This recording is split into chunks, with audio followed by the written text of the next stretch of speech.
Que no podrá conectarse. Ok, no hay ningún problema. Acuérdense que estamos grabando las clases. Entonces, si pueden, por favor, abrir sus cámaras, por favor, para que pueda tomar una captura de pantalla. Se los agradecería enormemente.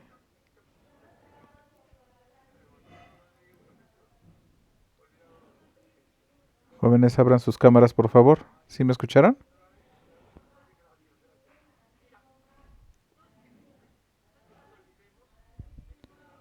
Jóvenes, ¿no me escuchan?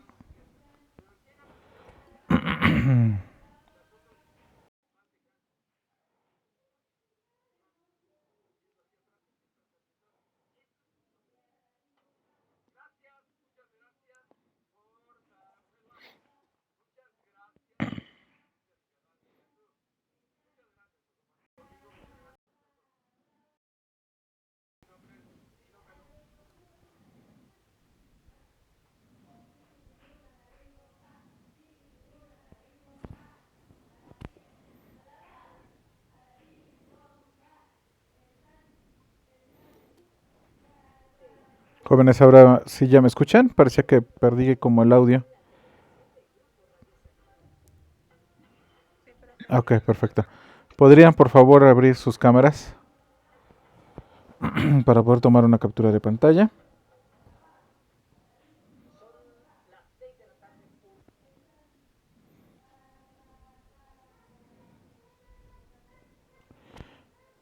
Muy bien. Permítame un segundo. Voy a tomar la captura de pantalla.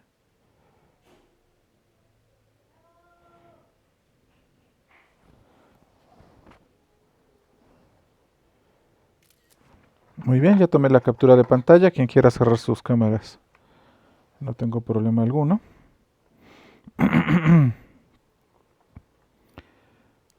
Muy bien, jóvenes. Bueno, pues vamos a continuar entonces con lo que hemos estado o hemos venido revisando desde la semana pasada. Voy a compartir la pantalla.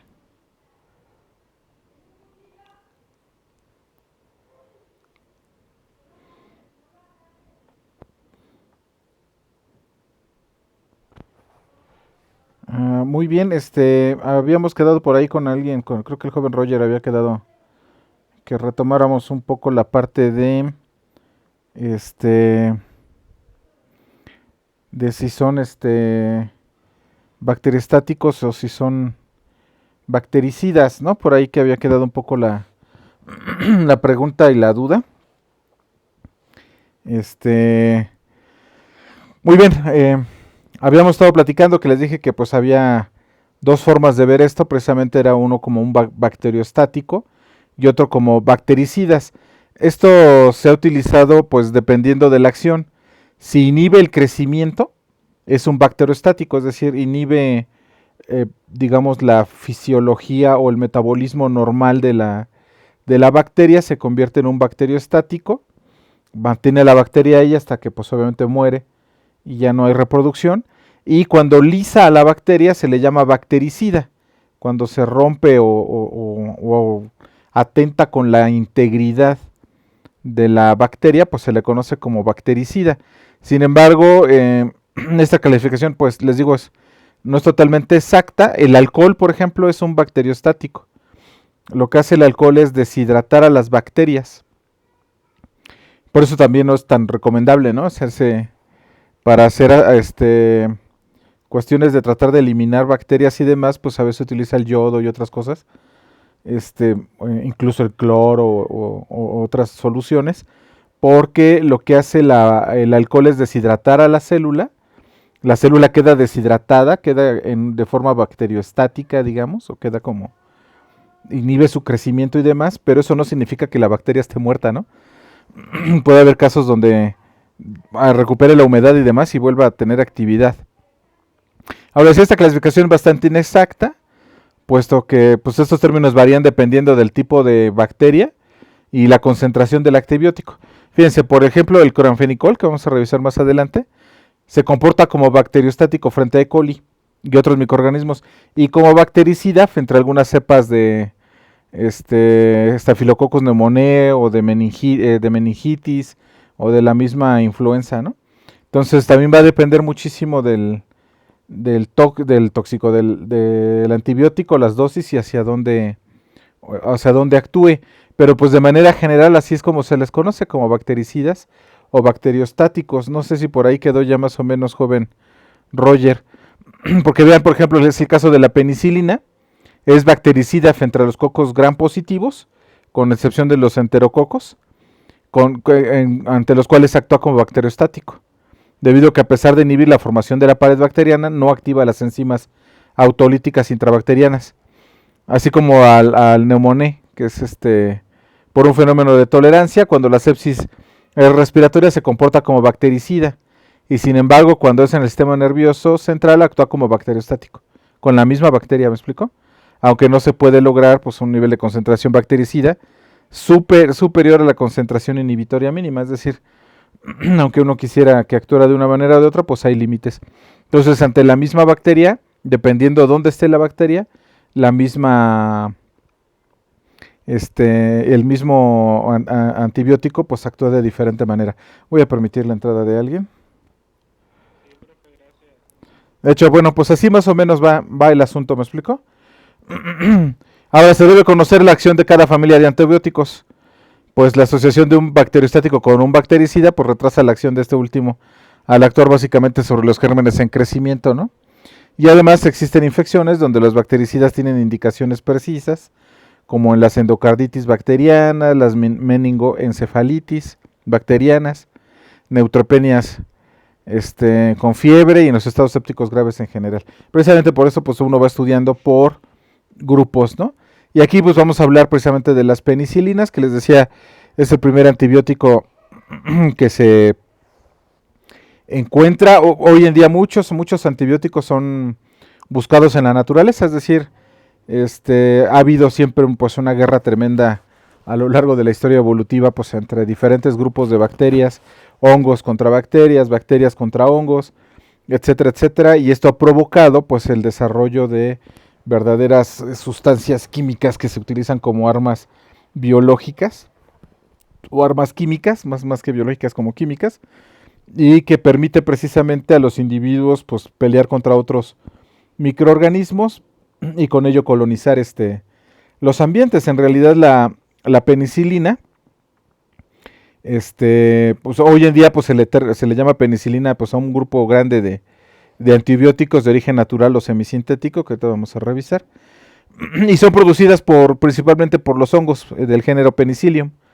De ahí sale pues los nombres de penicilina. Ahorita vamos a ver que se utilizan dos hongos para obtener dos tipos de penicilinas.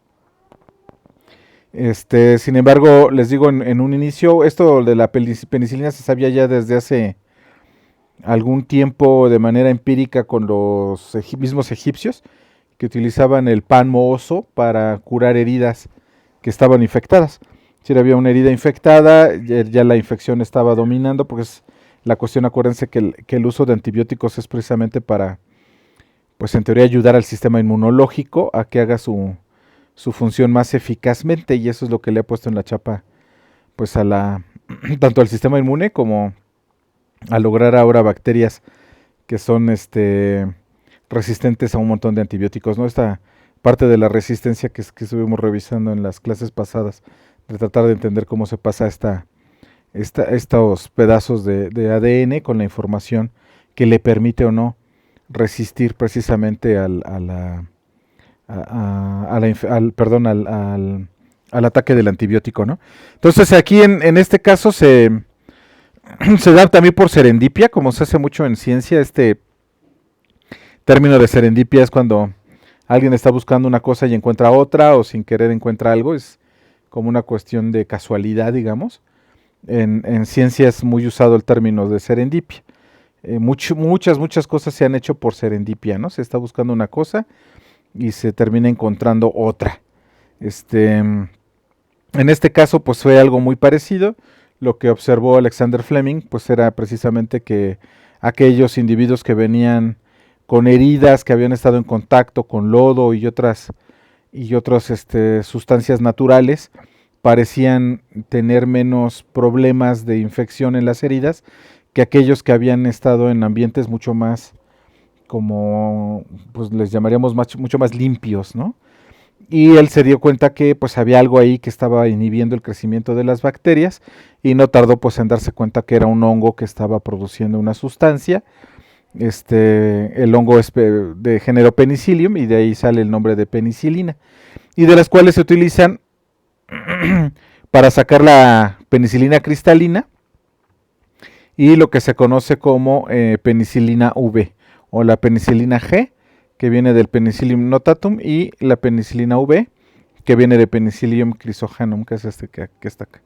Y las penicilinas son bactericidas, aunque ya vimos en las diapositivas anteriores que pues bueno, va a depender también de la bacteria a la cual se esté atacando e incluso dónde esté la bacteria ubicada, ¿no? No es lo mismo que esté fuera del organismo que esté dentro del organismo. Son bactericidas debido a su capacidad de inhibir la síntesis de la pared celular bacteriana y de activar enzimas que destruyen dicha pared. Entonces aquí sí acaba con la integridad de la bacteria y la rompe, la lisa. Pero acuérdense que este lisado también da como resultado pues que se salgan estos pedazos de ADN que llevan información genética y que pueda ser utilizada por otra bacteria, ¿no? Fueron descubiertas por Fleming en 1929 y pues echó la puntada, ¿no? De decir que para el año 2000 ya no iba a haber enfermedades infecciosas debido a que la penicilina pues iba a matar a todos los microorganismos patógenos que nos atacaban en ese momento, ¿no? Voy a dejar entrar a alguien. Pues hoy en día sabemos que para el año 2000, pues lo que tuvimos es ahora una serie de superbacterias resistentes a todo lo que les pongamos, porque es en realidad una verdadera carrera evolutiva, ¿me explico? Nosotros ponemos el factor, o ¿cómo le llamamos? Pues sí, como el factor evolutivo, es decir, colocamos el desafío hacia la bacteria, el agente seleccionador, digamos, y pues las bacterias obviamente van respondiendo a esto y se van haciendo estas superbacterias. Entonces su principal inconveniente son las reacciones alérgicas que originan, pues las cuales producen se producen entre un 5 y 10% de las personas. En el mundo pues es altísimo, ¿no? O sea, pocos antígenos son capaces de producir tanta alergia en las personas. Y pues que van desde una erupción leve hasta una anafilaxia que puede causar la muerte, ¿no? Ese es el principal problema precisamente de las penicilinas. Ahora, ¿cómo se clasifican? Pues estábamos ya platicando que, pues según su espectro de actividad microbiana, lo vamos a tener en penicilina G o cristalina y penicilina V, las cuales actúan contra los cocos gram positivos, gram negativos, estreptococos, neumococos y sífilis. Acuérdense que hoy en día pues la sífilis es de las bacterias que no han desarrollado o no parecieran no tener esta capacidad de desarrollar resistencia. La sífilis sigue siendo muy ¿cómo se llama? Muy atacada o tiene poca resistencia hacia la penicilina. Aún así, pues la sífilis debería de ser una cuestión del pasado y no ocurre, ¿no? De pronto hay brotes que de repente salen en las noticias, ¿no? Y se avisa, pues saben que hay un brote de sífilis en tal sitio, cuando pues es una cuestión de una enfermedad que es prácticamente destruida por por el primer antibiótico que se conoce, me explico, pero sin embargo ahí continúa y ahí continúa. De hecho, en mis clases recuerdo muy bien de biología de la reproducción, pues nos decían que si querían acabar con una población que tenga reproducción sexual, es meter un virus de índole sexual o una bacteria o algo que se propague de manera sexual y con eso va acabando. Y de veras que sí. O sea, estas cosas como la sífilis, la gonorrea, enfermedades que uno pensaría que tienen tanto tiempo de conocerse, que se conoce muy bien cómo atacarlas y demás, no se ha logrado. Hoy en día, e incluso hay un reporte que salió la semana pasada, donde se está hablando de una gonorrea resistente ahora a antibióticos a los cuales no era resistente por el uso que se está dando a nivel mundial de antibióticos durante la pandemia de COVID. Suena raro, ¿no? Porque pues uno dice, bueno, todo el mundo sabemos que el COVID es un virus y que obviamente un antibiótico no le va a afectar al virus. Pero se está utilizando a nivel mundial un tratamiento de antibiótico para evitar que bacterias oportunistas ataquen en el momento en que está siendo atacado el cuerpo con el SARS-CoV-2, es decir, el sistema inmune va a estar muy deprimido, pues es un virus nuevo, no lo conoce, va a estar atacando o va a estar muy, no deprimido, sino más bien atacando al virus, y esto puede ser ocupado por bacterias de tipo colonizadoras que se vuelven oportunistas, y para evitar eso los médicos están recetando a diestra y siniestra antibiótico. ¿Y qué está causando? La semana pasada salió el primer reporte de una gonorrea súper resistente ahora a antibióticos que antes no lo resistía, ¿no? Pero bueno, pues es esta guerra que les digo, evolutiva entre los antibióticos y las mismas bacterias.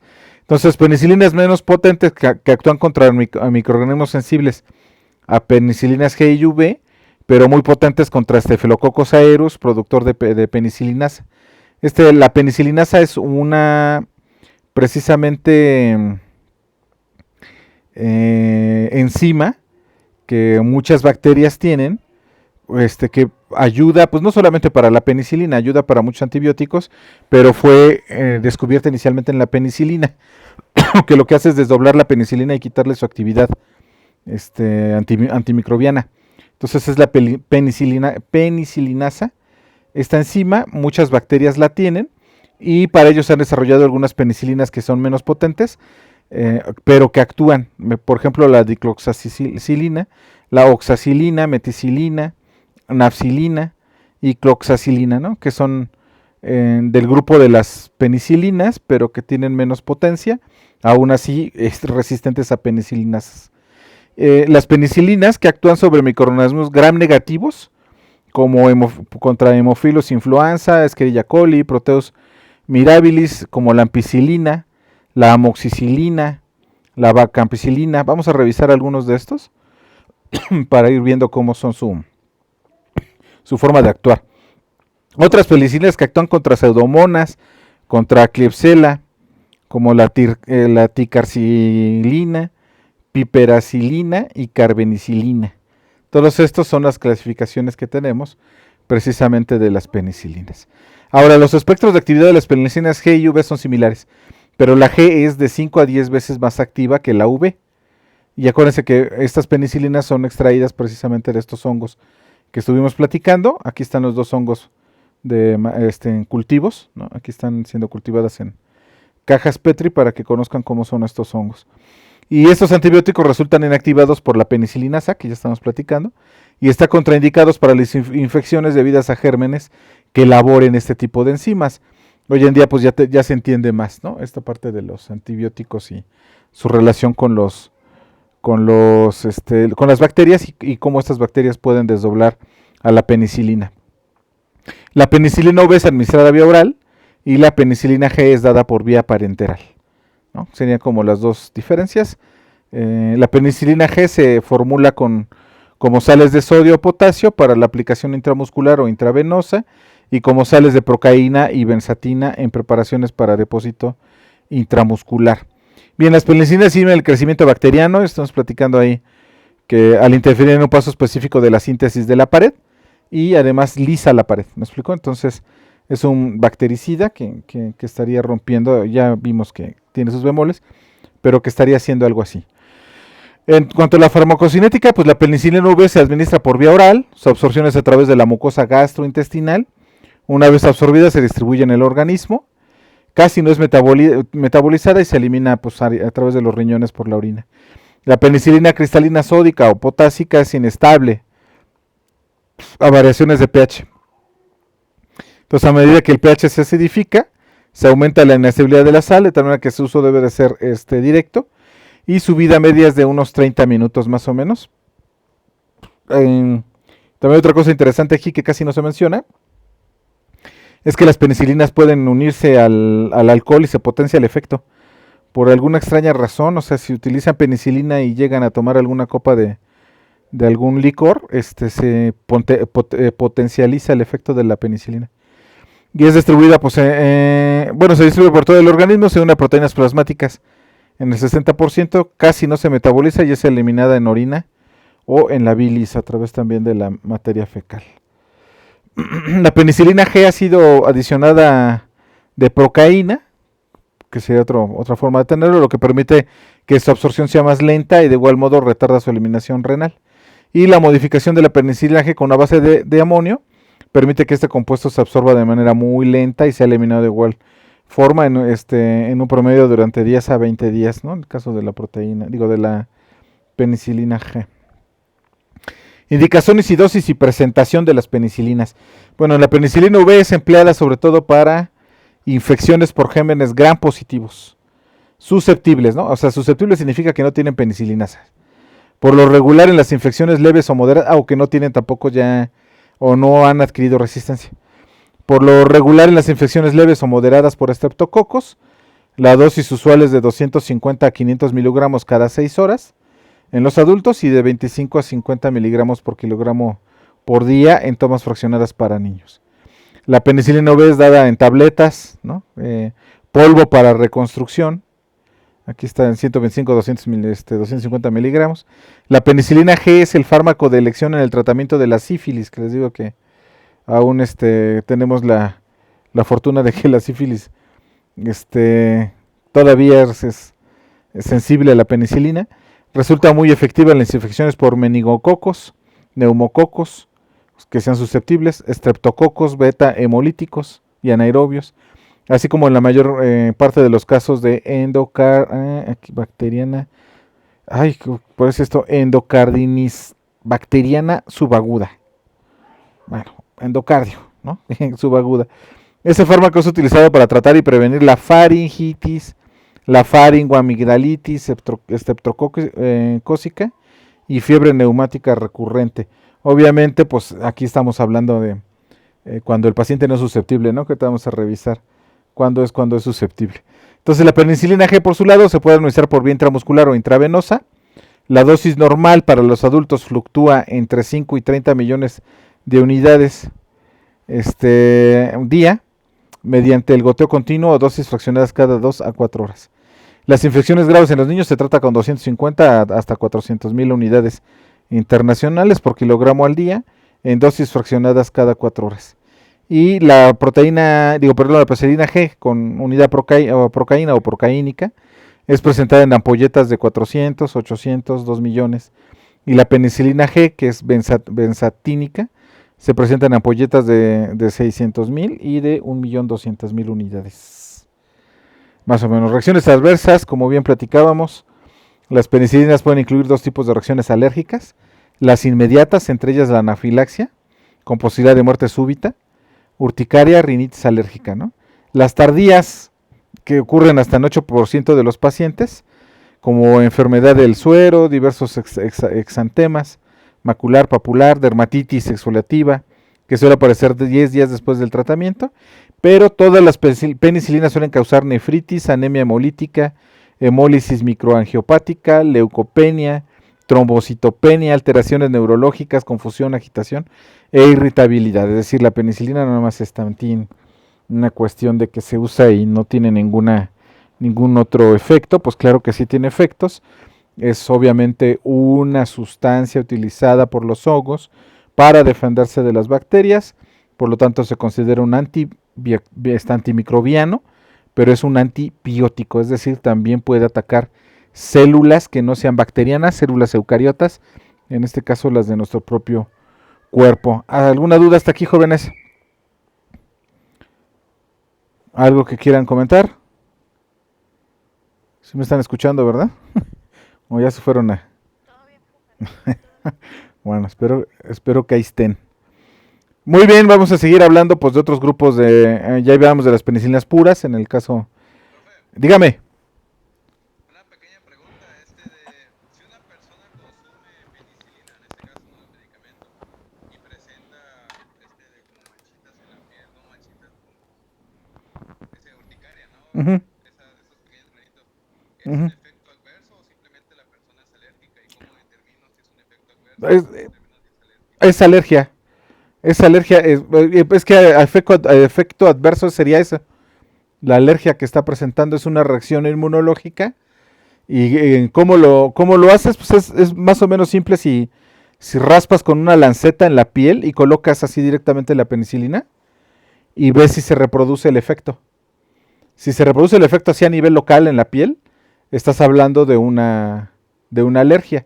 La otra, así como un efecto adverso, pues yo pensaría que es exactamente lo mismo, la alergia. A menos que lo que estuvieras pensando, que eso podría ocurrir también, es que la penicilina al desdoblarse en el cuerpo, que acuérdense que casi no se metaboliza, pero puede haber que haya personas que logren romper la penicilina y se produce un submetabolito que ahorita no recuerdo cómo se llama, y que ese a la larga causa el problema de alergia. Pero es cuando la persona rompe la penicilina, no es tan inmediato, es un poco después. Ahí sí podría estar pensando en algún tipo como de reacción tardía, pero sigue siendo una reacción del sistema inmune alérgica hacia esto. Y así se hace, tú tallas así en la piel, con una lanceta o con algo sin que haya sangrado, nada más es quitar la parte de la capa muerta y de la piel y luego colocar directamente el...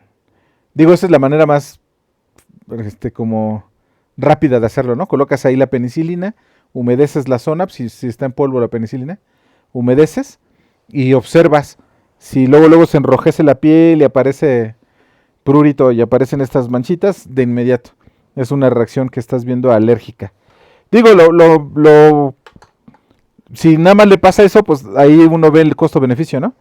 Muchas veces aplicas la penicilina y pues sabes que va a haber esta reacción y pues das un antihistamínico, ¿no? Para evitar que la reacción sea más fuerte. Y es un costo-beneficio, pero aquellos que sí tienen problemas más de nada, pero aquellos que sí tienen problemas más fuertes, ahí sí ya es más complicado, ¿no?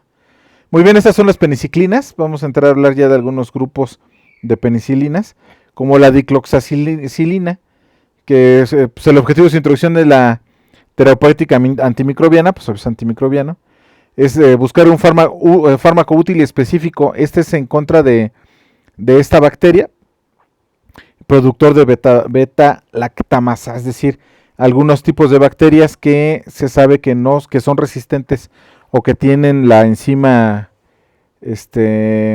para inhibir a la penicilina y de esa manera buscando otro tipo de derivados de la penicilina. ¿Me explico? Aquí pues impide la síntesis proteica de la pared bacteriana y es resistente a la penicilinasa, ¿no? Penicilinasa, que es precisamente esta enzima que estamos platicando. Entonces, esto es resistente, precisamente se sabe que esta bacteria tiene esta resistencia. Lo que se estaba buscando, pues precisamente son penicilinas que puedan ser resistentes a precisamente ese tipo de enzimas. Por el otro lado tenemos la ampicilina, es un antibiótico de amplio espectro, actúa a nivel de la pared bacteriana.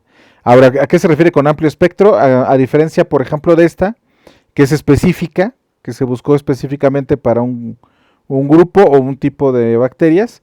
Cuando estamos hablando de antibióticos de amplio espectro, es porque actúa en un montón de bacterias, ¿me explico? No nada más en un grupo, sino en varios tipos de bacterias. La ampicilina está indicada en infecciones moderadas a graves por Escherichia coli, Salmonella, Haemophilus, Shigella. Es efectiva en las infecciones para estreptococos y estafilococos que son susceptibles, así como a la meningitis por meningococos y cepas susceptibles de influenza, ¿no? Y neumococos. También se utiliza en la profilaxis de la endocarditis en pacientes susceptibles antes de en la entrevista, bueno, de procedimientos importantes. La dosis oral habitual para los adultos, como profilaxis, así para evitar, es lo que les digo, esta parte que se está haciendo ahora con lo del SARS-CoV-2, que se está utilizando algunos antibióticos como profilaxis, pues para evitar que haya algún problema de que entren bacterias oportunistas en el momento que estás luchando contra el SARS-CoV-2, pero eso está causando ahora problemas tremendos de nuevos antibióticos que ahora están haciendo resistentes a otras bacterias, ¿no? O ayudando a la resistencia a otras bacterias. La dosis oral habitual para los adultos y los niños con peso superior a 20 kilogramos es de 250 a 500 miligramos cada 6 horas. Y en los niños menores de 20 kilogramos se emplea de 5 a 100 miligramos por kilogramo por día en dosis fraccionadas. Ese es en el caso de la ampicilina. Luego tenemos la amoxicilina, que es una penicilina semisintética de amplio espectro, similar a la ampicilina, pero se absorbe mejor a través del tracto gastrointestinal. Y ha sustituido la ampicilina cuando se administra de manera oral, ya que causa menos efectos secundarios gastrointestinales, que ese es el problema de la otra, ¿no? Bueno, casi todos los antibióticos que ustedes metan al cuerpo, pues van a tener problemas o va a causar problemas en el sentido de que, pues obviamente ataca a las bacterias, pues que consideramos patógenas, pero pues también va a atacar a las bacterias que no son necesariamente patógenas y pues causan trastornos gastrointestinales secundarios, pues sí. Estos trastornos se vuelven, pues les digo, esta cuestión de quitar el equilibrio que por lo general ahí está, ¿no? Ahora, actúa sobre algunas bacterias gram positivas y gram negativas, impide la síntesis de la pared bacteriana, como pues lo que hemos estado revisando. Tiene utilidad en el tratamiento de la otitis media, es el fármaco de elección en niños, en sinusitis, bronquitis aguda, infecciones de vías urinarias por Escherichia coli, proteus, enterococos susceptibles, así como a la profilaxis de la endocarditis bacteriana y en procesos respiratorios orales y dentales, y además se emplea en el tratamiento de las úlceras gastroduodenales relacionadas al Helicobacter pylori, ¿no? Que es acuérdense, una de las bacterias que más se le atribuye la cuestión de la gastritis, ¿no? Que su descubrimiento incluso dio como resultado un Nobel. Antes se creía que la gastritis, ya saben, que si comías mucho irritante, que el chile, que no sé qué tanto, y en realidad está relacionada con esta bacteria, ¿no? Y pues la amoxicilina se utiliza, no es el único fármaco, pero es uno de los que se utiliza. Por el otro lado tenemos la ticarciclina, perdón, que es una penicilina semisintética de amplio espectro también, pertenece al grupo de las parvoxipenicilinas, es muy eficaz entre las pseudomonas, enterobacter y especies de proteus. Actúa inhibiendo la síntesis de la pared celular como buena penicilina, causando la muerte celular del microorganismo, más bien causando la muerte. Es utilizado por lo regular en el tratamiento de infecciones causadas por bacterias gram negativas, en especial pseudomonas, eruginosa, incluyendo casos de neumonías, infecciones en los huesos, estómago, piel, articulaciones, sangre, ginecológicas y de las vías urinarias. Se usa por lo general junto a un inhibidor de las beta-lactamatasas, que ayudaría muchísimo más como el ácido clavulánico, y pues la dosis usual es de 3.5 gramos 4 veces al día, y pues ya sería en conjunto y sería un mejor ¿cómo se llama? Tratamiento. Por otro lado está la piperacilina, que es una penicilina también semisintética, de amplio espectro, activa contra muchas bacterias gram positivas, gram negativas, entre ellas especies de pseudomonas y otras anaerobias, ¿no? Es un fármaco bactericida que actúa inhibiendo la síntesis de la pared celular bacteriana. Es empleada en combinación con tazobactam o inhibidores de la beta-lactamasas en casos de infecciones graves de vías respiratorias, en vías urinarias, intraabdominales, de piel, de tejido blando, ginecológica, septicemia bacteriana, etcétera, etcétera. Es otro de las penicilinas usadas. Por otro lado tenemos al sulbactam y tazobactam, que son dos fármacos inhibidores de la beta-lactamasas, relacionados de manera estructural con la penicilina. Y ambos se utilizan, el sulbactam se utiliza en combinación con la ampicilina, y en cambio el tazobactam es empleado en conjunto con la piperacilina. Son tratamientos ya de índole más ¿cómo se llama? Puntuales. Ahora las tetracilinas pues son antibióticos bacterostáticos, a diferencia de lo que habíamos estado revisando ahorita con los bactericidas. Aquí son bacteriostáticos de amplio espectro, muy relacionados entre sí y similares en cuanto al espectro bacteriano y toxicidad. Esta clase ya la tengo completa, jóvenes. De hecho, ¿saben qué voy a hacer? La voy a pasar a PDF de una vez. Permítanme un segundo y se las voy a pasar por el grupo de WhatsApp. Déjenme de una vez guardarla. De todas formas, eventualmente lo que voy a hacer es subirlas a la plataforma de Classroom para, pues obviamente, cuando sea necesario estudiar, ¿no? O que tengan que estudiar. Porque además ya se acercan los exámenes, ¿no? No sé cuándo nos toca a nosotros, pero ya viene. Muy bien, lo voy a exportar a PDF.